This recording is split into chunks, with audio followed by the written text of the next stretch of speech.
Assalamualaikum warahmatullahi wabarakatuh. Perkenalkan, nama saya Melisa Yusrina dari Prodi PGMI 5A Institut Pesantren Mato Liul Fala. Nah, di sini saya akan menjelaskan sedikit tentang konsep P3K dan teknik pembidian. Pertolongan pertama pada kecelakaan adalah bantuan pertama yang diberikan kepada orang yang cedera akibat kecelakaan dengan tujuan menyelamatkan nyawa, menghindari cedera atau kondisi yang lebih parah dan mempercepat penyembuhan. Ekstremitas yang mengalami trauma harus dimobilisasi dengan bidai. Nah, apa sih itu bidai?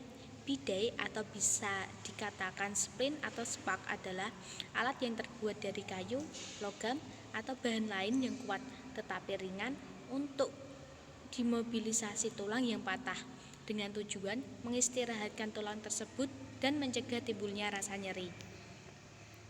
Tanda-tanda fraktur atau patah tulang ada 4. Yang pertama, bagian yang patah membengkak atau bisa dikatakan dengan udema. 2. Daerah yang patah terasa nyeri. 3. Terjadi perubahan pada anggota badan yang patah. 4. Anggota badan yang patah mengalami gangguan fungsi atau bisa dikatakan dengan fusiolesia. Nah, tujuan pembidian ini yang pertama yaitu mencegah pergerakan atau pergeseran fragmen atau bagian tulang yang patah. 2. Menghindari trauma soft tissue, terutama syaraf yang pembuluh darah pada bagian distal yang cedera akibat pecahan ujung fragmen tulang yang tajam. 3. Mengurangi nyeri. 4. Mempermudah transportasi dan pembuatan foto ronsen. 5. Mengistirahatkan anggota badan yang patah. Nah, teknik pembidian ini yaitu pertama, persiapkan alat-alat yang dibutuhkan. 2. Lepas sepatu, jam atau aksesoris pasien yang sebelum memasang bidai. 3. Pastikan bidai tidak terlalu ketat ataupun longgar. 4. Pembidian melalui 2 sendi. Sebelumnya, ukur panjang bidai pada sisi kontralateral pasien yang tidak mengalami kelainan. 5. Bungkus bidai dengan pembalut sebelum digunakan. 6. Ikat bidai pada pasien dengan pembalut di sebelah proksimal dan distal dari tulang yang patah.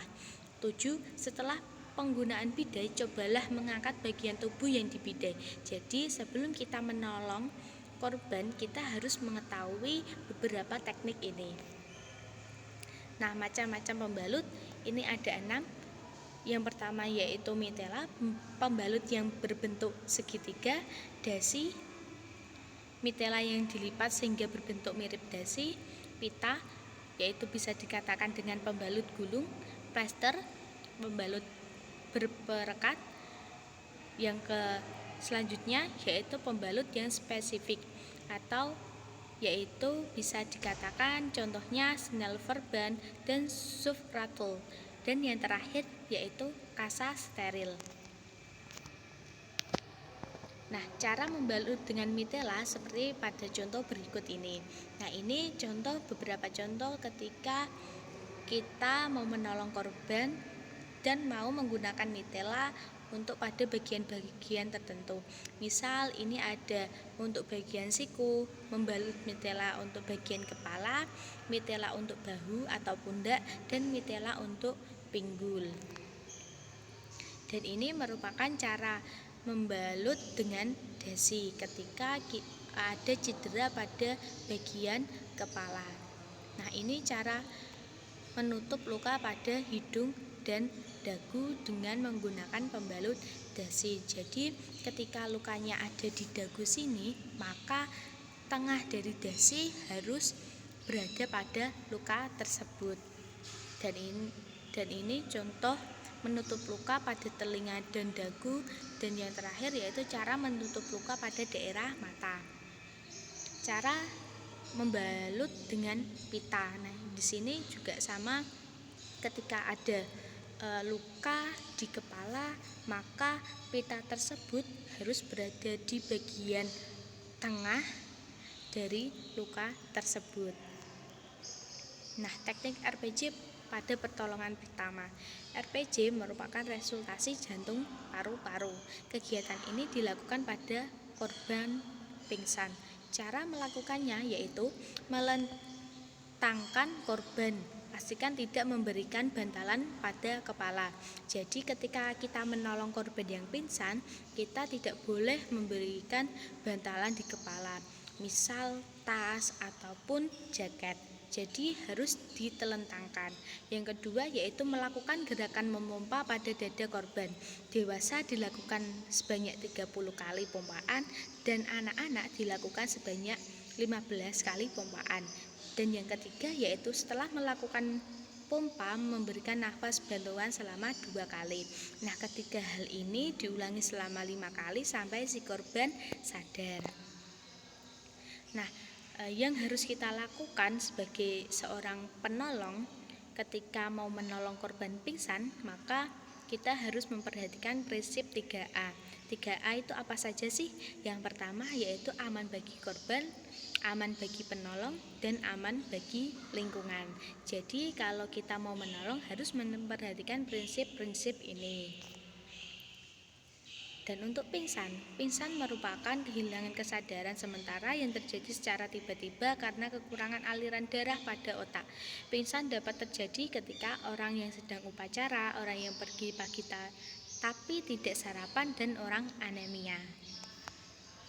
Tindakan pertolongan ketika kita menemukan korban yang pingsan. Yang pertama yaitu longgarkan pakaian korban terutama di sekitar leher, tempatkan korban pada recovery position. Yang ketiga yaitu hangatkan korban dengan selimut dan kompres dahinya dengan air dingin. Yang keempat yaitu jangan mencoba menyadarkan korban ataupun mengguncangkan tubuhnya atau menyiramkan air dingin, dan jangan mengganjal kepala dengan bantal karena akan menghalangi jalan nafas. Jadi di sini ketika kita mau menolong harus melonggarkan pakaian korban, melepaskan semua aksesoris. Nah, ini pendarahan. Pendarahan merupakan keluarnya darah dari pembuluh darah keluar ataupun ke dalam rongga tubuh akibat kerusakan pembuluh darah. Nah, ketika kita menemukan seseorang yang mengalami pendarahan baik di luar maupun di dalam, hal apa saja sih yang harus kita lakukan? Yang pertama yaitu tinggikan anggota tubuh yang berdarah. Yang kedua yaitu beri pembalut penekan pada tempat pendarahan. Digigit oleh hewan berbisa. Ini bisa terjadi ketika kita sedang piknik ataupun sedang kemah di dalam hutan, ataupun di rumah ketika menemukan ular. Nah, kita tergigit. Hal apa saja sih yang harus kita lakukan? Yang pertama yaitu memposisikan bagian yang digigit lebih rendah daripada jantung. Yang kedua yaitu jangan banyak bergerak. Yang ketiga melakukan ikatan pencegahan penyebaran. Jangan menggunakan bahan elastis. Dan yang terakhir yaitu tidak boleh minum susu, panik, menangis, apalagi sampai menyedot bisa, karena bisa mempercepat penyebaran racun. Nah, ini penyelamatan orang yang tenggelam. Ketika kita sedang piknik di pantai, ada seseorang yang tenggelam. Nah, apa saja sih yang harus kita lakukan? Yang pertama yaitu pastikan si korban tenang dan posisi tubuh terlentang. Dua, memakai alat bantu. Kalau tidak ada, maka penolong harus berenang. Yang terakhir yaitu apabila korban sudah pingsan, maka harus melakukan teknik RPG seperti pada bagian sebelumnya. Terima kasih atas perhatiannya. Mohon maaf apabila ada kekurangan. Wallahul muwaffiq ila aqwamit thoriq.